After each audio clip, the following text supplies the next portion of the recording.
If he did not support Scientology or was hostile to it, he would be declared a suppressive person and Marla would be forbidden to have any contact. At the least he was being handled. As this video shows, Kent Snyder worked regularly and closely with CCHR, actively promoting legislation favorable to them. This bill is not successful, is not passed, then 2 or 3 or 4 years from now, what you're going to find is you're going to find stories of parents who said, why didn't we work harder? My child is now subject to mental screening. He's now subject to therapy. There's all sorts of coercive measures that are going on. So the time is now. Parents need to understand that, and we're going to do everything we can to fight against it.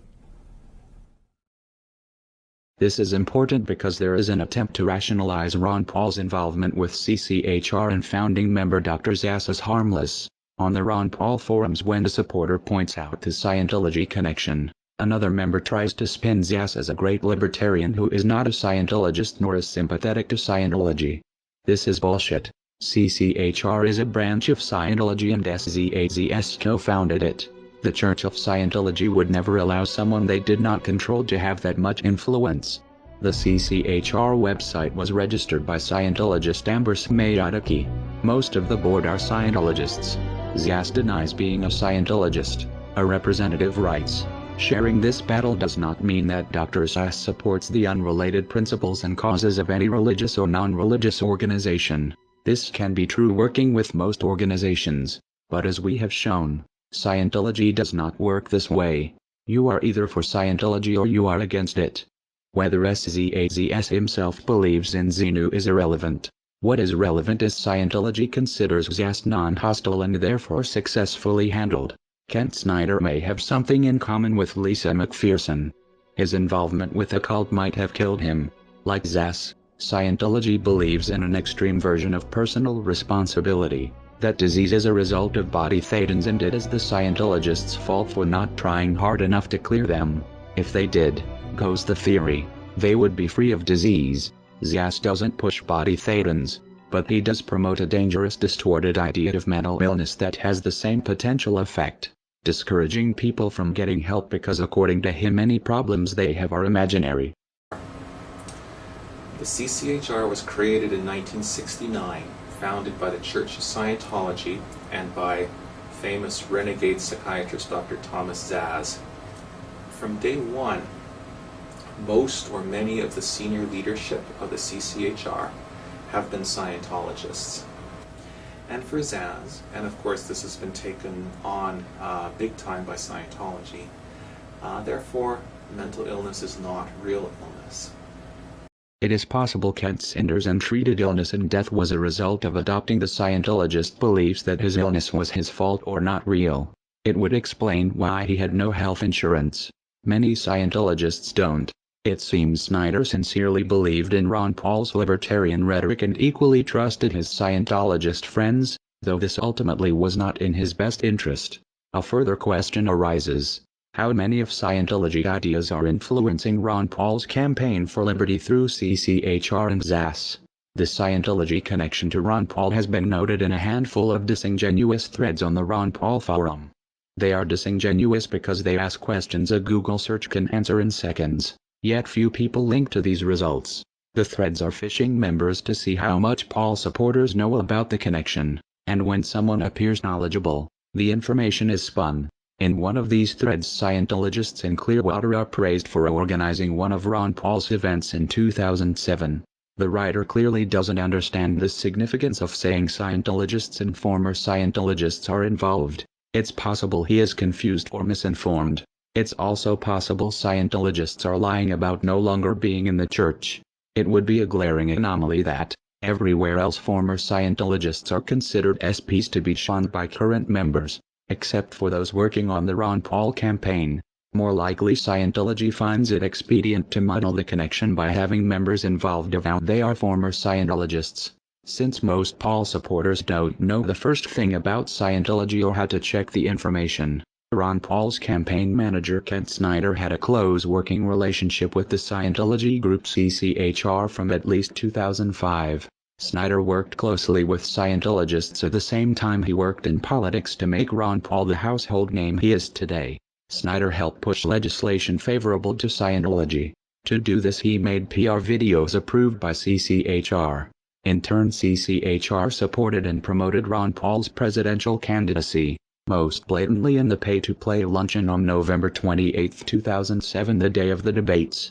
Campaign donation records from Clearwater, Florida show some members, Ron Paul personally met and talked with these people who collectively donated at least $19,000 that afternoon to his campaign. Ron Paul knew they were CCHR. It is implausible, working as closely with CCHR as he had. Paul did not know he was for all purposes working with Scientology.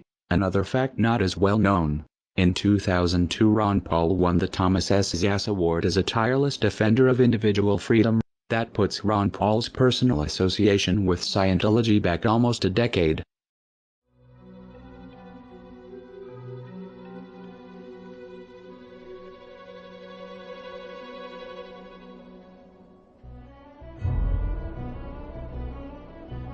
It stretches credibility that Snyder was unaware of the Lisa McPherson situation and other Scientology crimes and abuses. Snyder was no doubt deep in denial about the events that led to December 5th death of McPherson at Scientologist hands. Otherwise, why work with Scientology? This shows effectively the Ron Paul presidential campaign and Ron Paul himself have been influenced by Scientology for years. So it was no surprise in 2008. When approached with concerns about Scientology's tax-exempt status, Ron Paul was dismissive.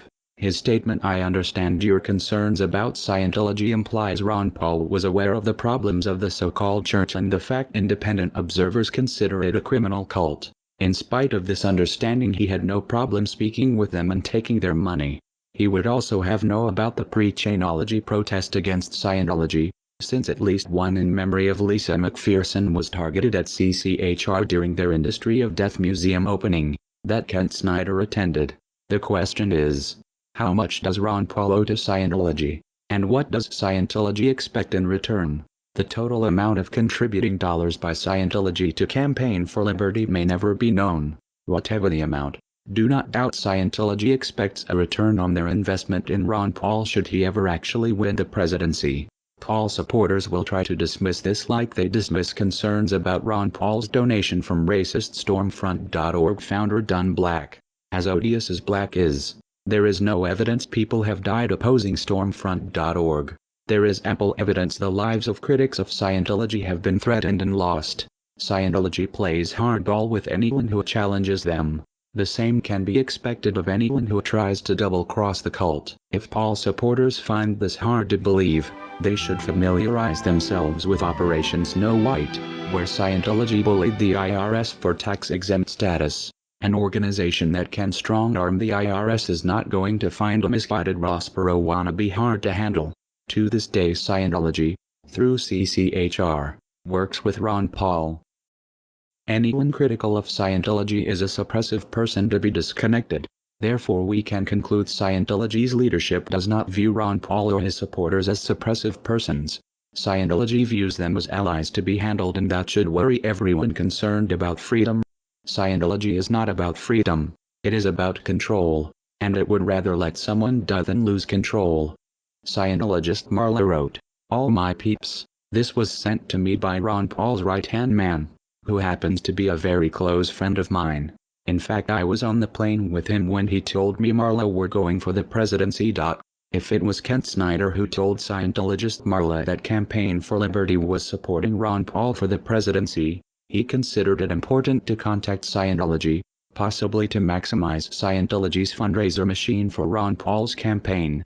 Marla seemed excited, perhaps at the possibility of a president sympathetic to the cult. A president beholden to Scientology would be David Miscavige's wet dream. And if Ron Paul supporters were tricked into taking up the trappings of Scientology's most famous enemy, the internet hate machine known as Anonymous, no one